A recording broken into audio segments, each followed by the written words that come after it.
নমস্কার। আজ 22শে শ্রাবণ, বিশ্বকবি রবীন্দ্রনাথ ঠাকুরের প্রয়াণ দিবস। এই দিনে আমার আর একটা ক্ষুদ্র প্রয়াস, তার লেখা একটি চিঠি 3রা মার্চ 1893 সালে তিনি লিখেছিলেন। সেই চিঠির একটু অংশ আমি পড়ছি। এই মেঘবৃষ্টি পাকা কোঠার মধ্যে অতি ভালো, কিন্তু ছোট্ট বর্তির মধ্যে দুটি রুদ্র প্রাণীর পক্ষে মনোরম নয়। একে তো উঠতে বসতে মাথা ঠোকে, তার উপরে আবার যদি মাথায় জল পড়তে থাকে তাহলে বেদনার কিঞ্চিত উপশম হতেও পারে, কিন্তু আমার দুর্দশার পেয়ালা একেবারে পূর্ণ হয়ে ওঠে।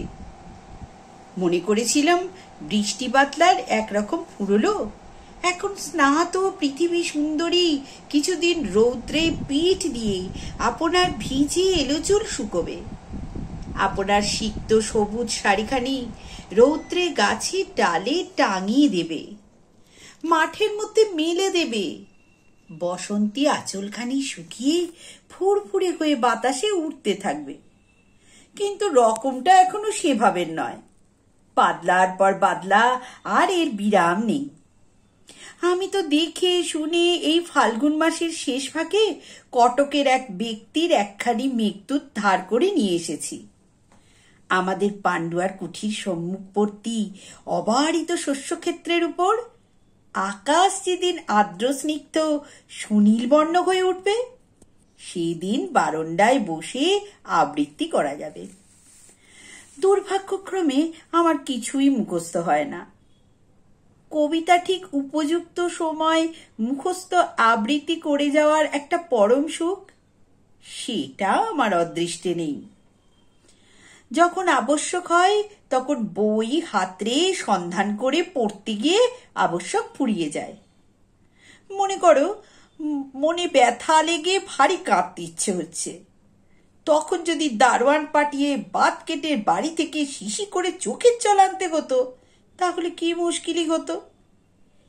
এই জন্যে মফস্বলে যখন যাই তখন অনেকগুলো বই সঙ্গে নিতে হয়, আর সবগুলোই যে প্রতিবার পড়ি তা নয়, কিন্তু কখন কোনটা দরকার বোধ হবে আগে থাকতে জানবার জো নেই, তাই সমস্ত সরঞ্জাম হাতে রাখতে হয়।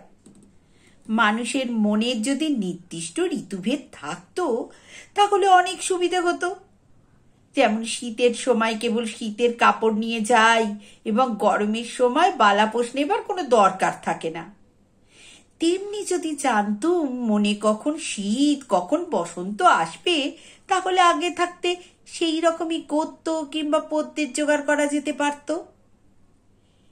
কিন্তু মনের ঋতু আবার 6টা নয়, একেবারে 52টা, এক প্যাকেট তাসের মতো। কখন কোনটা হাতে আসে তার কিছু ঠিক নেই। অন্তরে বসে বসে কখন খামখেয়ালি খেলোয়াড় যে এই তাস ডিল করে, এই খামখেয়ালি খেলা খেলে, তার পরিচয় জানি না। সেই জন্য মানুষের আয়োজনের শেষ নেই। তাকে যে কত রকমের কত কি হাতে রাখতে হয় তার ঠিক নেই।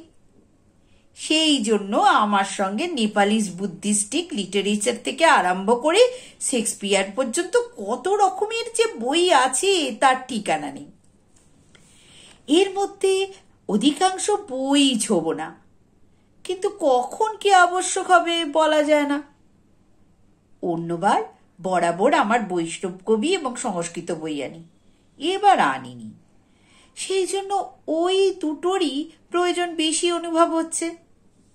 যখন পুরী খণ্ডগিরি প্রভৃতি ভ্রমণ করছিলাম তখন যদি মেঘদূতটা হাতে থাকতো ভারী সুখী হতো, কিন্তু মেঘদূত ছিল না, তার বদলে কেয়ার্স ফিলোসফিক্যাল এসেস ছিল।